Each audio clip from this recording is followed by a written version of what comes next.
എല്ലാവർക്കും ടെക് വിൻഡോയുടെ പുതിയ വീഡിയോയിലേക്ക് സ്വാഗതം. ഇന്ന് നമുക്ക് ഇന്നത്തെ ക്ലാസ്സിൽ വരുന്ന ട്രേസർ എക്സാമിന് ചോദിക്കാൻ ചാൻസുള്ള കുറച്ച് ക്വസ്റ്റ്യൻസ് നോക്കാം.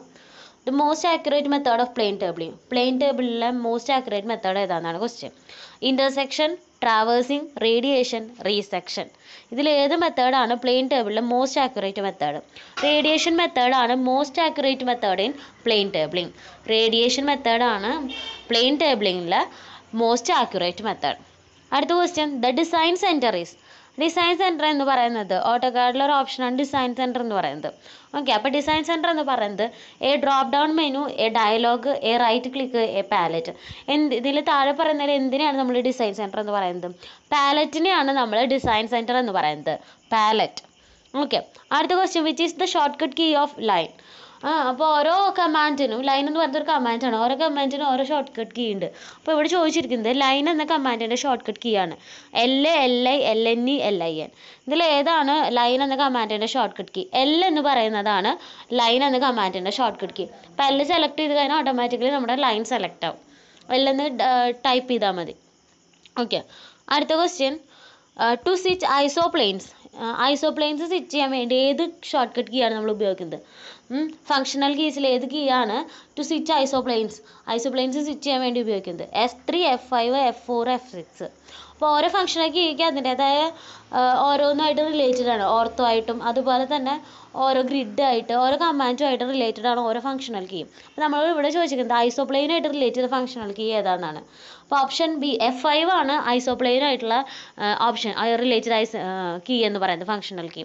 F5 means to switch isoplanes switch ചെയ്യാൻ വേണ്ടി ഉപയോഗിക്കുന്ന കീ ആണ് F5. ഓക്കെ, അടുത്ത question, which command do you use to draw a circle in isometric drafting.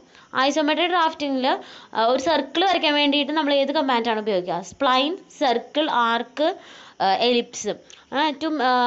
Isometric ഡ്രാഫ്റ്റിങ്ങിൻ്റെ കേസിൽ സർക്കിൾ വരയ്ക്കാൻ വേണ്ടി ഉപയോഗിക്കുന്നത് എലിപ്സ് ആണ് നമ്മൾ വരയ്ക്കുക. ഐസോമെട്രിക് ഡ്രാഫ്റ്റിങ്ങിൽ സർക്കിൾ കിട്ടാൻ നമ്മൾ വരയ്ക്കുന്നത് എലിപ്സ് ആണ്.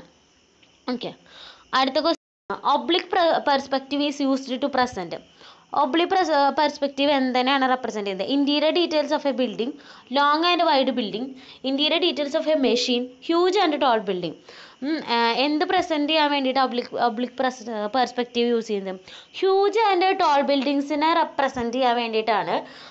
ഹ്യൂജ് ആൻഡ് ടോൾ ബിൽഡിങ്സ്, വലിയ അല്ലെങ്കിൽ ഹൈറ്റ് കൂടിയ ബിൽഡിങ്സിനെ റെപ്രസെൻറ്റ് ചെയ്യാനാണ് നമ്മൾ ഒബ്ലിക് പെർസ്പെക്റ്റീവ് ഉപയോഗിക്കുന്നത്. ഓക്കെ, അടുത്ത question, springers are those voussoirs of an arch which are provided. ആർക്കിൽ സ്പ്രിഞ്ചേഴ്സ് എവിടെയാണ് പ്രൊവൈഡ് ചെയ്യുന്നത്? Its extremes, any position, its centre, none of these. Springers are those voussoirs of an arc which is provide at എക്സ്ട്രീംസിലാണ് നമ്മൾ springers provide ചെയ്യുന്നത്. എക്സ്ട്രീമെൻസിലാണ്, ഒരു ആർക്കിൻ്റെ എക്സ്ട്രീമെൻസിലാണ് നമ്മൾ സ്പ്രിഞ്ചേഴ്സ് പ്രൊവൈഡ് ചെയ്യുന്നത്. Okay, which line type is available when you start a new drawing in AutoCAD. ഒരു ഓട്ടോകാഡ് ഡ്രോയിങ് നമ്മൾ സ്റ്റാർട്ട് ചെയ്യുമ്പോൾ ഏത് ലൈൻ ടൈപ്പ് ആയിരിക്കും available? Solid, hidden, continuous, straight. ഒരു ഓട്ടോകാഡ് തുറക്കുമ്പോൾ അതിലുണ്ടാകുന്ന ലൈൻ എന്ന് പറയുന്നത്, നമുക്ക് അവൈലബിൾ ആയിട്ടുള്ള ലൈൻ എന്ന് പറയുന്നത് കണ്ടിന്യൂസ് ലൈൻ ആയിരിക്കും. ഓക്കെ, അടുത്ത question, as per IS 456/2000 the minimum diameter of main bars in RCC column should be. IS 456 എന്ന് പറയുന്നത് കോൺക്രീറ്റിൻ്റെ, നമ്മുടെ റെയിൻഫോഴ്സ്ഡ് സിമെൻറ്റ് കോൺക്രീറ്റിൻ്റെ കോഡാണ്. ഓക്കെ, അപ്പോൾ അതിൽ പറയുന്ന RCC കോളംസിന് പറയുന്ന minimum diameter of main bars എത്രയാണെന്നാണ് question. 12 mm, 8 mm, 10 mm, 6 mm. Option A 12 mm ആണ് minimum diameter of main bars in RCC column. RCC കോളംസിൽ minimum diameter of main bars എന്ന് പറയുന്നത് 12 mm ആണ്. 12 mm ആണ് minimum diameter of main bars. Okay, അടുത്ത question, the main function of the dryer in painting is to. പെയിൻറ്റിങ്ങിൽ ഡ്രയറിൻ്റെ main function എന്താണ്? Dryer എന്ന് പറയുന്നത് ഡ്രൈ പർപ്പസിന് വേണ്ടിയിട്ടുള്ളത് തന്നെയാണ്, പെയിൻറ്റ് ഡ്രൈ ചെയ്യാൻ തന്നെയാണ്. അപ്പോൾ അതിൻ്റെ ഫങ്ഷൻ എന്താണ്? Absorb hydrogen from air, absorb carbon dioxide from air, absorb nitrogen from air, absorb oxygen from air. ഇതിൽ ഏതാണ് ഡ്രയറിൻ്റെ function? Absorb oxygen from the air ആണ്. ഓക്കെ, അപ്പോൾ പെയിൻറ്റ് ഡ്രൈ ചെയ്യാനാണ് ഡ്രയർ ഉപയോഗിക്കുന്നത്. നമ്മൾ സർഫസിൽ ഡ്രൈ ചെയ്താൽ പെയിൻറ്റ് പെട്ടെന്ന് ഡ്രൈ ആവാൻ ഈ ഡ്രയർ സഹായിക്കും. അപ്പോൾ അതിൻ്റെ ഫംഗ്ഷൻ എന്ന് പറയുന്നത് എന്താ? To absorb oxygen from the air. അപ്പോൾ ഓക്സിജൻ അബ്സോർബ് ചെയ്തിട്ടാണ് അത് ഡ്രൈ ആവുന്നത്. ഓക്കെ, അടുത്ത question, thinner in plastic emulsion paint. Plastic emulsion പെയിൻറ്റിൽ ഉപയോഗിക്കുന്ന തിന്നർ ഏതാണെന്നാണ് question. Turpentine, water, litharge, linseed oil. Plastic emulsion paint, ഓരോ ടൈപ്പ് പെയിൻറ്റിലും തിന്നറിന് ഡിഫറെൻ്റ് ആയിരിക്കും. അപ്പോൾ ഇതിൽ പ്ലാസ്റ്റിക് എമൾഷൻ പെയിൻറ്റിൽ ഉപയോഗിക്കുന്ന തിന്നർ എന്ന് പറയുന്നത് ഏതാണ്? വാട്ടറാണ് പ്ലാസ്റ്റിക് എമൾഷൻ പെയിൻറ്റിൽ ഉപയോഗിക്കുന്ന തിന്നർ എന്ന് പറയുന്നത്, വാട്ടർ. ഓക്കെ, അടുത്ത question. The minimum width of septic tank is taken as. ഒരു സെപ്റ്റി ടാങ്കിൻ്റെ മിനിമം വിഡ്ത്ത് എത്രയെന്നാണ് question. 70 centimetre, 75 centimetre, 80 centimetre, 90 centimetre. Minimum width of septic tank എന്ന് പറയുന്നത് 75 സെൻറ്റിമീറ്റർ ആണ്. 75 സെൻറ്റിമീറ്റർ ആണ് ഒരു സെപ്റ്റി ടാങ്കിൻ്റെ മിനിമം വിഡ്ത്ത് എന്ന് പറയുന്നത്, 75 സെൻറ്റിമീറ്റർ. ഓക്കെ, അടുത്ത question. The minimum diameter of A sewer pipe. ഒരു സ്യൂവർ പൈപ്പിൻ്റെ മിനിമം ഡയമീറ്റർ എത്രയാണ്? 5 centimetre, 25 centimetre, 20 centimetre, 10 centimetre. Minimum diameter of A sewer pipe എന്ന് പറയുന്നത് 10 സെൻറ്റിമീറ്റർ ആണ്. ഒരു സ്യൂവർ പൈപ്പിൻ്റെ മിനിമം ഡയമീറ്റർ എന്ന് പറയുന്നത് 10 സെൻറ്റിമീറ്റർ ആണ്. ഓക്കെ, അടുത്ത question. A material which can be drawn into fine wires is known as. ഒരു മെറ്റീരിയൽ നമുക്ക് ഫൈൻ വയറാക്കി മാറ്റാൻ പറ്റുമെങ്കിൽ ആ മെറ്റീരിയലിനെ പറയുന്ന പേരെന്താണ്? Brittle material, malleable material, ductile material, soft material. ഒരു മെറ്റീരിയൽ നമുക്ക് ഫൈൻ വയറായി മാറ്റാൻ കഴിയുമെങ്കിൽ അതിനെ പറയുന്ന പേരാണ് ductile material. A material which can be drawn into fine wires is known as ductile material. Okay, അടുത്ത question. The ability of the material to resist deformation. Deformation resist ചെയ്യാനുള്ള ഒരു മെറ്റീരിയലിൻ്റെ കഴിവിനെ പറയുന്ന പേരെന്താണ്? Malleability, tenacity, plasticity, stiffness.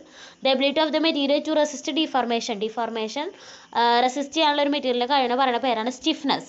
Stiffness എന്നാണ് പറയുന്നത്. The ability of the material to resist deformation is called stiffness. അടുത്ത question. 10 degree Celsius is equal to. 10 degree Celsius ഫാരൻഹീറ്റുമായിട്ട് എങ്ങനെയാണ് റിലേറ്റ് ചെയ്തേക്കണേ? 10 degree Celsius is equal to 50 degree Fahrenheit, 60 degree Fahrenheit, 80 degree Fahrenheit, 66 degree Fahrenheit. Degree സെൽഷ്യസും ഫാരൻഹീറ്റും തമ്മിൽ relate ചെയ്തേക്കുന്നത് എങ്ങനെ? 10 degree Celsius is equal to 50 degree Fahrenheit. അപ്പോൾ നമുക്ക് ഇതിൻ്റെ ഡിഗ്രി സെൽഷ്യസും ഫാരൻഹീറ്റും തമ്മിലുള്ള റിലേഷൻ എന്താണെന്ന് നോക്കാം. അപ്പോൾ 10 ഡിഗ്രി സെൽഷ്യസ് എന്ന് പറയുന്നത്, അതിൻ്റെ ഫോർമുല എന്ന് പറയുന്നത് 10 ഡിഗ്രി സെൽഷ്യസ് ആണെങ്കിൽ 10 × 9/5 പ്ലസ് 32. 10 ഡിഗ്രി സെൽഷ്യസ് എന്ന് പറയുമ്പോൾ അതിനെ കൺവേർട്ട് ചെയ്യുമ്പോൾ ഡിഗ്രി സെൽഷ്യസിനെ ഫാരൻഹീറ്റ് ആക്കുമ്പോൾ ഇപ്പോൾ 0 ഡിഗ്രി സെൽഷ്യസ് ആണെങ്കിൽ 0 × 9/5 0 തന്നെ കിട്ടും, പ്ലസ് 32. അപ്പോൾ നമുക്ക് 32 ഡിഗ്രി ഫാരൻഹീറ്റ് എന്ന് കിട്ടും. അതിനാണ് അതിൻ്റെ കൺവേർഷൻ. അപ്പോൾ അതുപോലെ 10 ഡിഗ്രി സെൽഷ്യസ് വരുമ്പോൾ എന്ത് സംഭവിക്കും? 10 × 9/5. 10 × 9/5 എന്ന് പറയുന്നത് 18 പ്ലസ് 32. അപ്പോൾ നമുക്ക് 50 ഡിഗ്രി ഫാരൻഹീറ്റ് എന്ന് കിട്ടുക. അപ്പോൾ അങ്ങനെയാണ് അതിൻ്റെ കൺവേർഷൻ വരുന്നത്. 10 ഡിഗ്രി സെൽഷ്യസ് കൺവേർട്ട് ചെയ്യുമ്പോൾ നമുക്ക് 50 ഡിഗ്രി ഫാരൻഹീറ്റ് എന്ന് കിട്ടും. ഓക്കെ, അടുത്ത question. The ratio of load lifted to the effort applied is known as. The ratio of load lifted to the effort applied. ഒരു ലോഡ് ലിഫ്റ്റ് ചെയ്യുക, അതിനുള്ള effort, അതിൻ്റെ റേഷ്യോനെ പറയുന്ന പേരെന്താണ്? Velocity ratio, mechanical advantage, efficiency, input. The ratio of the load lifted to the effort applied is known as mechanical advantage എന്നാണ് അതിനെ പറയുന്നത്. ഓക്കെ, അപ്പോൾ ഇന്നത്തെ വീഡിയോയിൽ നമ്മൾ കുറേ കാര്യങ്ങൾ ഡിസ്കസ് ചെയ്തു. നിങ്ങൾക്ക് ഈ വീഡിയോ ഇഷ്ടമായെങ്കിൽ ലൈക്ക് ചെയ്യുക, ഷെയർ ചെയ്യുക, സബ്സ്ക്രൈബ് ചെയ്യുക. Thank you.